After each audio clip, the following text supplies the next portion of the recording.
மத்தியானம் போல சாப்பிட்டுட்டு போன பிள்ளை ஏதோ வெளியில வேலைலாம் இருக்கு எல்லாத்தையும் முடிச்சு எடுத்துட்டு வந்துருவேன். ஒரு 6 மணிக்குள்ள என்ன மணி 7 போகுது ராத்திரி. நாளை காலையே மர்மலா வந்துட்டியா? நானும் ரொம்ப நேரம் காணலேன்னு பார்த்தேன். எல்லா வேலையும் முடிச்சியாமா? கொஞ்சம் லேட் ஆனாலும் பரவாயில்லன்னு சொல்லிட்டு அந்த கம்ப்யூட்டர் சென்டருக்குலாம் போக வேண்டியிருந்து எல்லா வேலையும் முடிச்சுட்டு ரொம்ப டயர்டா இருக்கு.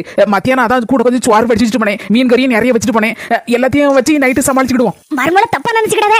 என் மொவ வந்தா மீன் கறி நல்லா இருக்குன்னு கூட ஒரு தட்டு சோத்து போட்டு தின்னுட்டா. சோறு வர தீந்துட்டு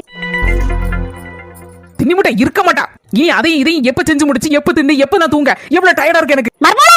மர்மோளம் மண்ணா கட்டினா இந்த மாமியா கிழவிக்கு வேற வேலை கிடையாது. என்னத்தை பூரி கடலைக்கறி எல்லாம் கொண்டு வந்திருக்கியா? என் முக வேற சோத்து தின்ட்டு போயிட்டாளா? நீ வேற டயர்டா வருவ. அதனாலதான் மர்மோள உனக்கு பிடிக்குமேனு பூரியும் கடலைக்கறியும் செஞ்சு வச்சேன்.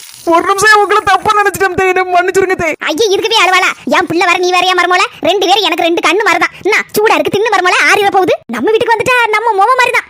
கொஞ்சம் அட்ஜஸ்ட் பண்ணி மாமியால மர்மோள நடந்துக்கிட்டாலே போதும். எந்த பிரச்சனையும் வராது. சந்தோஷம் தன்னால வரும்.